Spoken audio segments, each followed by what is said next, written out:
Hello folks, I'm PK and I'm back here to talk about Soccer World Cup 2018. We had matches, second round, Group C. I'm going to start talking about Australia and Denmark.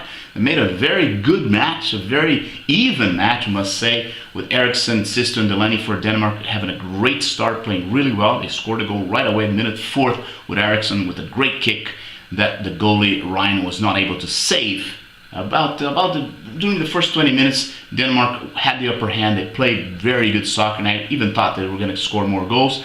Then something happened. Moy kind of advanced and started controlling better and stopping Eriksen, and Lek on the right side started playing really well, and things start happening. Nice things start happening for Australia, for the Aussies, and they scored a goal 38 minutes after the penalty. Poulsen made a penalty. Jedinak took the penalty again and scored a goal for the Aussies, putting the score even again. They came back for the second half, and the Australian team came back really strong, completely stopped the Danish team. Schmeichel made a fantastic save. I think really Lek, and the second half they put Arzani, who really made amazing plays for the Aussie team that should have won the match. They ended up with a tie, the draw, 1-1. Now Denmark has 4 points and they have a very good chances to qualify. The Aussies are still alive with 1 point in the remaining group. They're still going to play the last match. France and Peru played for the other match for this group, and I've got to say that Peru started well. You know, they put Guerrero starting in this match.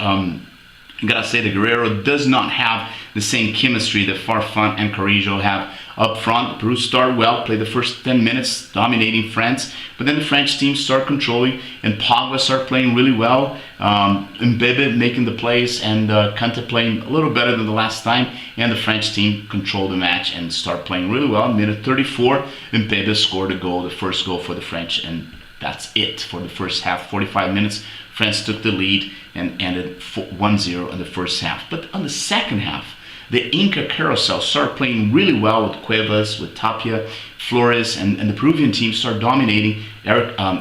Jefferson Farfan stepped into the field and started playing really well. From the right side, Advincula, very, very fast defense player, started making crosses and making the plays. And even Aquino took a shot, like a long shot that hit the post that could have given the tie for the Peruvian team. That was a much better team than the French team in the second half. I think a tie, a draw in the match would have been a much more fair result. The Peruvians really did not have good luck. They played well the 2 matches and they're out of the cup. They lost the first round for Denmark in a match that they played better than the Danish. And now I would say they had an even match against the French. French played first half better. Second half was all Peruvian. But the Peruvians, the South Americans, are going home. And the French team has qualified. They're going to move on in the next round with 6 points. But they have not convinced. They have shown many flaws in the team. A lot of mediocrity in the midfield. Yes, they have some power up front. But I'm not convinced by the French team. The last game, Argentina played Croatia for Group D, and we gotta say the Croatian team showed us a much better soccer in the play against Nigeria. The Argentina team was kind of a disappointment against Iceland.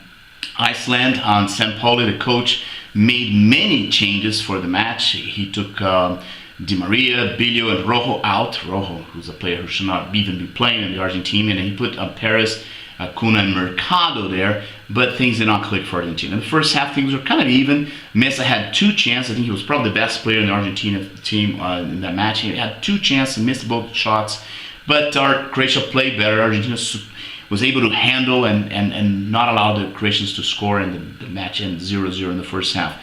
Now, in the second half, the goalie Caballero from Argentina made a huge mistake trying to be cute and put the ball over the head of the Croatian player Ribic, who just hit the ball so beautifully. It's kind of a half bicycle, scoring the first goal. And after that, Croatia just completely dominated. They could have scored more goals.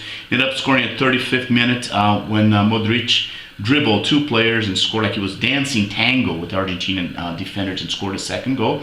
And the Croatians kept putting pressure until they scored the last and final goal, minute 46 with Rakitic. Croatians played much, much better, and they have already qualified first group in this group, and they're playing really well. They're kind of surprisingly playing very well. As I've said before, they're always known for having great players, but things sometimes don't work quite well for them when they put them together, but this time things are working really well for the Croatians. For the Argentinians, we gotta say Lionel Messi, a complete disappointment, a terrible disappointment. The guy just did not play well at all. Once again, it's the 5th cup that Messi doesn't show the soccer that is expected from him to play. So we gotta say he's a completely different player than plays for Barcelona. He seems like he plays more in the midfield, where in Barcelona he plays as a forward player. The fact is that Messi is a great disappointment for the Argentinians, who are still breathing, are still alive in this World Cup, but they have to win the next match, and they're depending on the results. Like today, Nigeria is going to play in Iceland, and that's going to define that group.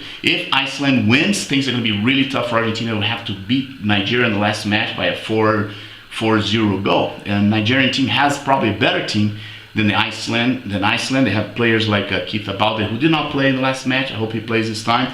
Who has good chemistry with Victor Moses up forward. Victor Moses is a very good player, number 11. But Iceland plays with a lot of heart. They play with a lot of passion, and they make and create problems for the Nigerian team. We're going to see, but I think Nigeria has the upper hand on that. The other match is going to be between Switzerland and Serbia.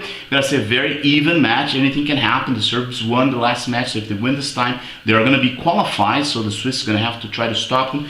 From the Swiss side, we have Shaka, Shaqiri, and Rodriguez. For the Serbians, we have a lot of talent, left foots with Kolarov and Tadic, so that promises to be a good match. I think a draw is probably expected in that match. And finally, Brazil is going to play Costa Rica. Costa Rica is not the same team as they were in 2014. And like they have players that have aged and not aged well, like Keylor Navas, Escampo, Brian Ruiz, and also Bolanos. For the Brazilian, Brazil has a stronger team, and I'm expecting Brazil to succeed and win this match and move on for the next round. So this is what I gotta say about today. I'll see you next time.